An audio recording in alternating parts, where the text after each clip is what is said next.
রাজ্যে এবছর জিএসটি সংগ্রহ ১,৬০৭% বৃদ্ধি পেয়েছে।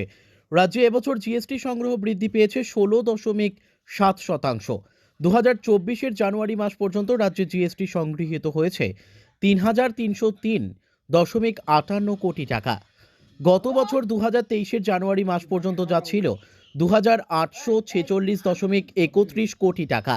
মঙ্গলবার সচিবালয়ে প্রেস কনফারেন্স হলে আয়োজিত সাংবাদিক সম্মেলনে অর্থ দপ্তরের সচিব অপূর্ব রায় এই তথ্য জানান।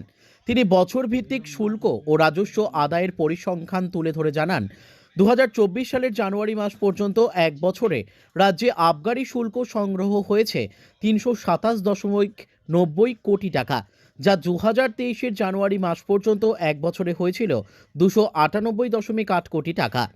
এতে রাজ্যে আবগারি শুল্ক আদায়ের পরিমাণ বৃদ্ধি পেয়েছে ১০%। ২০২৪-এর জানুয়ারি মাস পর্যন্ত যানবাহনের ওপর কর সংগৃহীত হয়েছে ১০৮.৬৯ কোটি টাকা, যা ২০২৩ সালের জানুয়ারি মাস পর্যন্ত হয়েছিল ৯৬.১১ কোটি টাকা। এতে গত বছরের তুলনায় যানবাহনের ওপর কর সংগ্রহের পরিমাণ ১৩.৯% বৃদ্ধি পেয়েছে। সচিব আরও জানান, আর্থিক ব্যবস্থাপনা আরও দক্ষতার সঙ্গে সম্পূর্ণ করার উদ্দেশ্যে রাজ্য অর্থ দপ্তর IFMS 2.0 এর নতুন সংস্করণ বাস্তবায়ন করার উদ্যোগ গ্রহণ করেছে। এই বিষয়ে ইতিমধ্যেই অর্থ দপ্তরের অতিরিক্ত সচিব আকিঞ্চন সরকারের নেতৃত্বে একটি দল রাজস্থান থেকে প্রশিক্ষণ নিয়ে এসেছেন। সাংবাদিক সম্মেলনে এছাড়াও উপস্থিত ছিলেন অ্যাডিশনাল কমিশনার অব ট্যাক্সেস এল রাংখল এবং অ্যাসিস্ট্যান্ট কমিশনার অব ট্যাক্সেস অসীম বর্মন। ট্রেজারিতে আমরা একটা নতুন প্রজেক্ট করতে যাচ্ছি। এখন যে ইন্টিগ্রেটেড ফিনান্সিয়াল ম্যানেজমেন্ট সিস্টেম আছে সেটা আমরা যাতে আরো মডার্নাইজ করতে পারি, তার জন্য আমাদের এখান থেকে একটা টিম দিয়েছিল রাজস্থান।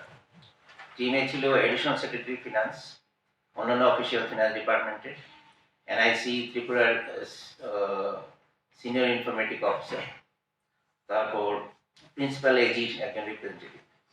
তো তারা ওখান থেকে IFMS যেটা আছে রাজস্থান গভর্নমেন্টের, সেটা স্টাডি করে এখানে এসে আমাদের যে ইনপুট দিয়েছে সেই ইনপুটের উপর বেস করে স্টেট গভর্নমেন্ট IFMS 2.0 আমরা ডেভেলপ করতে যাচ্ছি, যা হয়তো বছর খানেকের মধ্যে এটা আমরা ইমপ্লিমেন্ট করতে পারবো।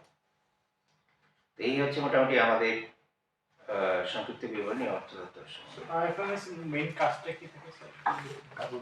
IFMS হচ্ছে ইন্টিগ্রেটেড ফিনান্সিয়াল ম্যানেজমেন্ট সিস্টেম। এটাতে এখন আমাদের স্টেটের 3টা সিস্টেম আছে। একটা হচ্ছে HRMS, এখানে স্যালারি বিলগুলি করা যায়, বিভিন্ন এমপ্লয়িদের ডিটেলসগুলি থাকে ডেটাবেসের মতো, এবং বিলও করতে হবে। এটা একটা আছে। আরেকটা হচ্ছে CTOS, central treasury operation system. ওখানেও বিলগুলি করা যায়, আর ইলেকট্রনিক ওয়েতে আমাদের ট্রেজারি অপারেশন সিস্টেমটা মেনটেন হয়। Bureau report, news daily Bharat.